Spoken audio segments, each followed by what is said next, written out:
हाल के ही दिनों में हमारे देश में दो तीन ऐसी बड़ी घटनाएं हो रही हैं जिससे चिंता होती है देश के बारे में।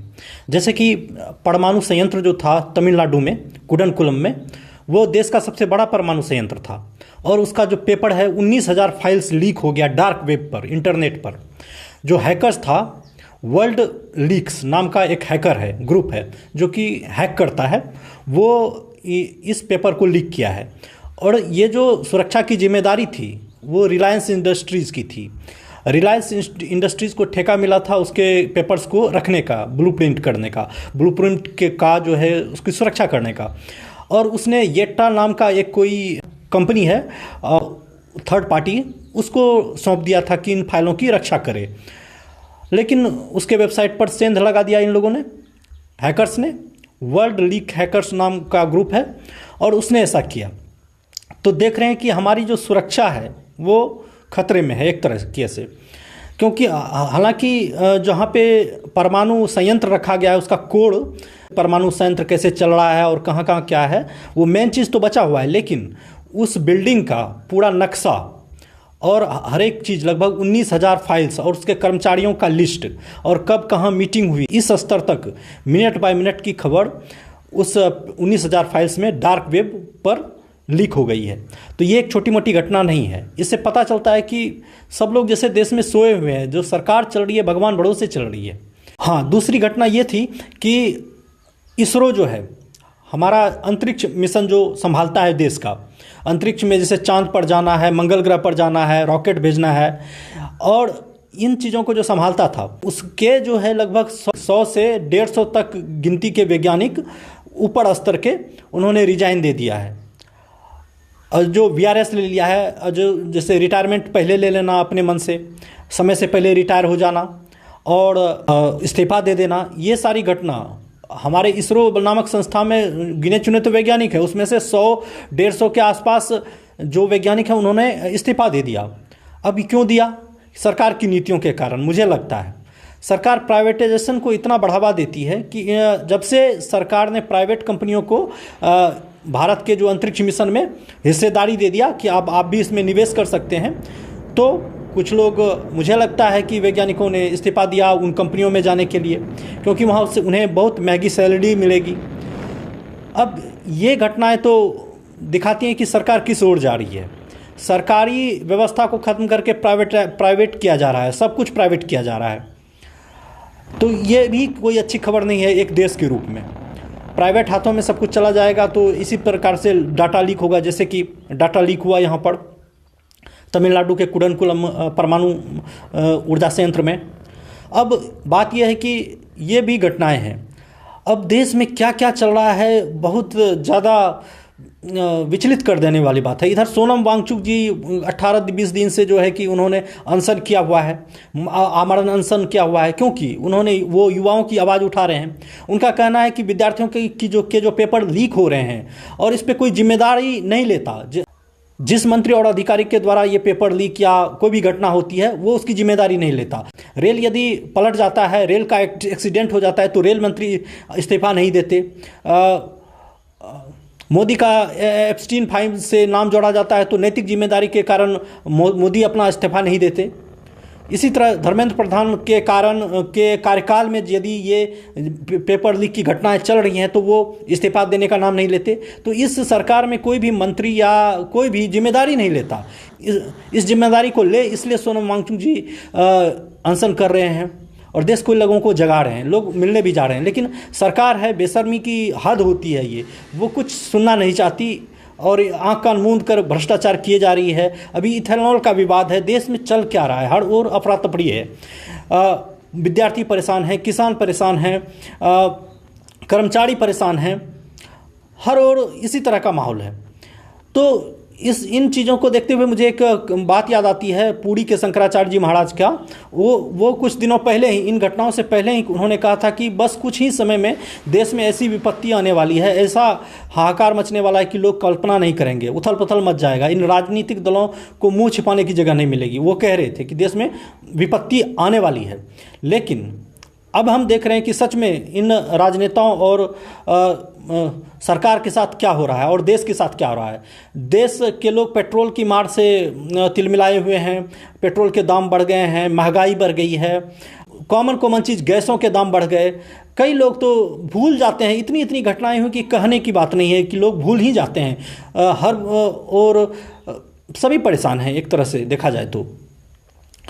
कितना ही गिनाया जाए, कितनी भी बुराई की जाए इस सरकार की, इन्हें तो शर्म है नहीं, वो सुधरना चाहते नहीं, लगातार कुछ ना कुछ किए ही जा रहे हैं। तो इन्हीं के बीच हम देखते हैं कि कुछ अच्छा भी हो रहा है। जैसे कि हमारे देश के वैज्ञानिक थे, हमारे वैज्ञानिकों ने कुछ अच्छा किया है। जैसे कि क्वांटम कंप्यूटर की शुरुआत भारत में हो चुकी है। हम लोग समझते थे कि क्वांटम कंप्यूटर कब बनेगा भारत में, हम लोग चीन को और अमेरिका को समझ रहे थे इसमें टॉप पर, लेकिन भारत भी कम नहीं है।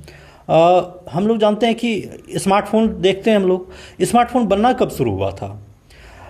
स्मार्टफोन जो सबसे पहला बना था, कह सकते हैं जो सिर्फ टच स्क्रीन वाला फ़ोन, वो था 1992 के आसपास।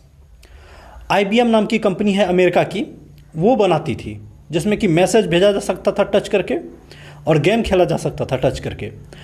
तो IBM जो धुरंधर कंपनी मानी जाती है पूरी दुनिया में, तो उसी में हमारे देश के एक वैज्ञानिक काम करते थे, या समझ सकते हैं इंजीनियर काम करते थे। वो थे डॉक्टर L वेंकट सुब्रमण्यम, ये नाम है उनका। तो इन्होंने जो है कि अमरावती जो आंध्र प्रदेश में है, उसमें एक जगह है मेधा टावर्स, वहाँ पर उन्होंने एक क्वांटम टेस्ट बेड की शुरुआत की है। क्वांटम टेस्ट बेड क्या होता है, उससे पहले हमें समझना होगा कि क्वांटम कंप्यूटर क्या होता है। और कंप्यूटर, हम लोग जानते हैं कंप्यूटर है, मोबाइल फ़ोन है, ये भी एक कंप्यूटर ही है। आप कैलकुलेटर जानते हैं, कैलकुलेटर में गुना भाग जोड़ करते हैं तो तुरंत 1 सेकंड में आ जाता है। तो जिस गुना भाग या गणित को, जिस समस्या को हल करने में ये जो सामान्य कंप्यूटर है 1000 साल लगाएगा या लाखों साल लगाएगा, उसे बिल्कुल आसान कुछ ही दिनों में सुपर कंप्यूटर कर लेता है। और जिस समस्या को सुपर कंप्यूटर भी 4000 साल से 10,000 साल तक जिस समस्या को सोल्व करने में लगाएगा, उसे एक क्वांटम कंप्यूटर 5 मिनट या कुछ ही घंटों में वो कर देता है। हम समझ सकते हैं कि ये कितना बड़ा और कितना फास्ट है। रियल दुनिया में देखें तो बड़े से बड़े गणित को, बड़े से बड़े जटिल समस्या को वो कुछ सेकंडों में हल कर सकता है क्वांटम कंप्यूटर। तो जैसे कि कोई दवाई खोजना है, कोई अंतरिक्ष में कोई समस्या हो गई तो उसके बारे में विचार करना है, या मौसम के बारे में कुछ विचार करना है, कुछ जटिल समस्या आ गई, बीमारी आ गई, या युद्ध के दौरान कुछ ऐसी तकनीक विकसित करना। तो कहने का अर्थ है कि क्वांटम जो कंप्यूटर है वो एक महंगी तकनीक है, अरबों रुपये लगते हैं उसमें। आपने क्वांटम कंप्यूटर बनाया, उसके लिए चिप लगता है। जैसे मोबाइल फ़ोन है, उसमें चिप होता है, जैसे स्नैपड्रैगन होता है, मीडियाटेक होता है, तो अलग अलग प्रोसेसर होते हैं। वहाँ पर उन्होंने क्वांटम टेस्ट बेड नाम का एक मशीन तैयार किया है, जो कि क्वांटम चिप को टेस्ट करता है कि ये चिप सही से काम कर रहा है कि नहीं क्वांटम स्तर पर।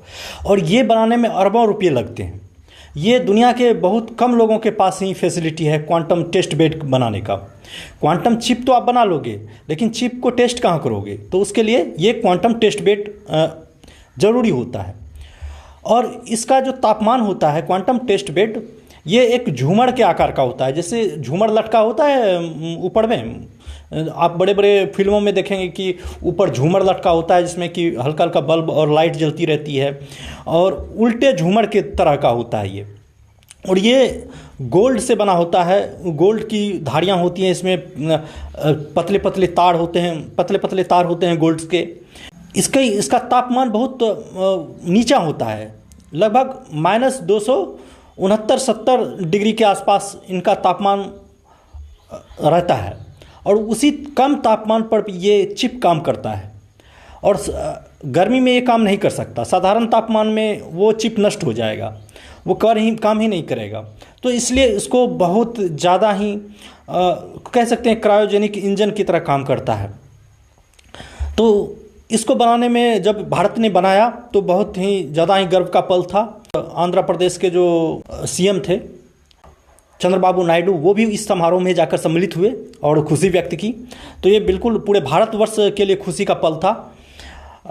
वो जो वेंकट सुब्रमण्यम थे, वो पहले आईबीएम में लगभग 27 से 30 साल तक काम कर चुके थे और उन्होंने वहाँ से रिटायरमेंट लिया और वो अपने देश के लिए खुद का एक टेस्ट बेड बनाया उन्होंने, ताकि भारत कई मामलों में टेक्नोलॉजी के मामले में विदेशियों पर निर्भर रहता है। क्योंकि पिछले बार जो था कि एआई जब आया था, एआई लॉन्च हुआ था, तो सैम अल्टमैन ने भारत का मजाक उड़ाया था कि भारत कभी ऐसा नहीं बना सकता। तो उसका एक तरह से बदला ले लिया इन्होंने, वेंकट सुब्रमण्यम जी ने, और इन्होंने क्वांटम टेस्ट बेड ही बना डाला और भारत में खुद का क्वांटम कंप्यूटर बनाने की तैयारी चल रही है, क्वांटम जो चिपसेट बनाने की तैयारी चल रही है। लगभग हम लोगों के पास अभी कैपेबिलिटी 54 क्यूबिट का है, जो कि अभी ठीक ठाक है, मीडियम शुरुआती स्तर में। लेकिन ये जो है कि आईबीएम जो है वो हॉर्न 154 क्यूबिट का चिपसेट तैयार कर चुका है। तो पार्टनरशिप के तहत भारत भी काम कर रहा है उसके साथ, ताकि अकेले करने में तो बहुत खर्च पड़ता है, लेकिन फिर भी एक शुरुआती स्तर पर और एक बहुत मजबूत तरीके से हम लोगों का भारत में क्वांटम कंप्यूटर की दुनिया में हम लोग प्रवेश कर चुके हैं। और ये ओपन है सभी के लिए। बाकी देश वाले जो क्वांटम कंप्यूटर बनाते हैं वो सिर्फ अपने लिए बनाते हैं, ताला में लॉक करके रखते हैं बॉक्स में कि कोई देखे ना, कोई पार्ट उसका देख ना ले। लेकिन इन्होंने भारत के प्रत्येक युवा को एक मौका दिया है कि ये कर सकते हैं, ये इस पे जाकर अपना चिप टेस्ट कर सकते हैं। जो भी कोई बनाएगा वो वहाँ जाकर टेस्ट कर सकता है। तो इससे भारत के इनोवेटिव युवाओं को मौका मिलेगा। तो इस तरह से हम देखते हैं कि हमारे देश में कुछ अच्छा भी हो रहा है और कुछ बुरा भी हो रहा है। हमें वो दौर याद आता है जब राजीव गांधी कंप्यूटर के लिए अमेरिका से गिड़गिड़ा रहे थे कि सुपर कंप्यूटर दे दो, उन्होंने नहीं दिया। तो भारत ने बाद में अपना ही बना लिया। तो भारत के वैज्ञानिकों ने ही भारत की लाज रखी थी और आत्मनिर्भर होते हुए खुद का बनाया।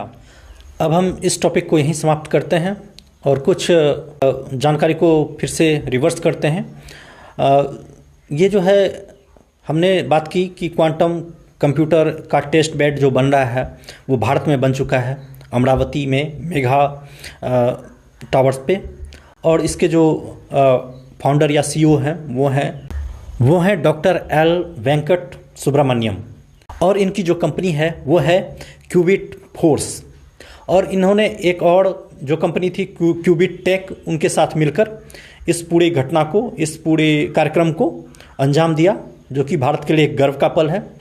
और हमें अपने वैज्ञानिकों पर प्राउड है, लेकिन हमें अपने नेताओं पर प्राउड नहीं है। देख सकते हैं हम आज देश की सिचुएशन, पेपर लीक, किसान आंदोलन, भूमि अधिग्रहण, एक कंपनी का जो प्रभुत्व, पूरा जो मोबाइल सिस्टम है, वो सिम का सिस्टम है, वो एक दो कंपनी के हाथों है, मतलब मोनोपोली है।